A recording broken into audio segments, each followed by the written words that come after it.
le misure cautelari di custodia che sono state appunto disposte dal giudice, che ha sottolineato appunto questa stabilità del gruppo di giovani. Si tratta di 4 ragazzine, disponendo per quella che un po' possiamo definirla il capo, la figura di vertice, una sedicenne, la custodia cautelare presso un istituto penitenziario minorile, per l'altra il collocamento sempre in una struttura per minori. Talmente violente da rendere necessario il carcere, 2 sedicenni, leader di una baby gang che da mesi terrorizzava il centro e la stazione di Padova, sono state arrestate dalla polizia. Minacce, rapine, furti e aggressioni erano il pane quotidiano del gruppo di ragazzine, composto da un'altra sedicenne e da una tredicenne.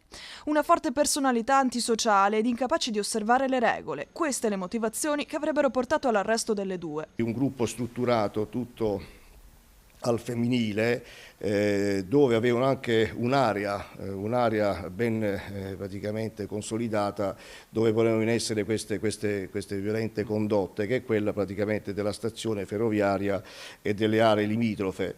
Addirittura fino anche ad arrivare a segnare nel centro storico cittadino delle scritte evidenti praticamente sui muri della città, dove si inneggiava, quindi a riprova di voler esercitare un controllo su una porzione del territorio, dove appunto si inneggiava la liberazione del fratello della ragazza appunto colpita della minore colpita dalla misura cautelare, anch'egli ripeto autore al maschile di tutta una serie di reati di questo genere. Nel loro curriculum l'aggressione ad un senzatetto anziano avvenuta in stazione a Padova lo scorso 25 agosto. Al disabile avevano anche rubato le stampelle.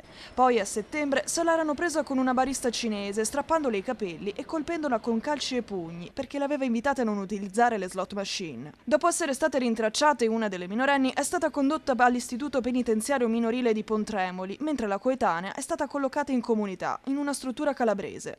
In passato il questore aveva disposto per loro anche dei DASPO. L'allarme per la violenza giovanile, soprattutto tra ragazze, preoccupa la città. Da inizio anno sono già 180 le misure adottate dalla questura nei confronti di minorenni problematici. Anche il sindaco Sergio Giordani si dice preoccupato. Sono molto preoccupato, ma nel senso carabinieri e quest'ora sono tutti preoccupati.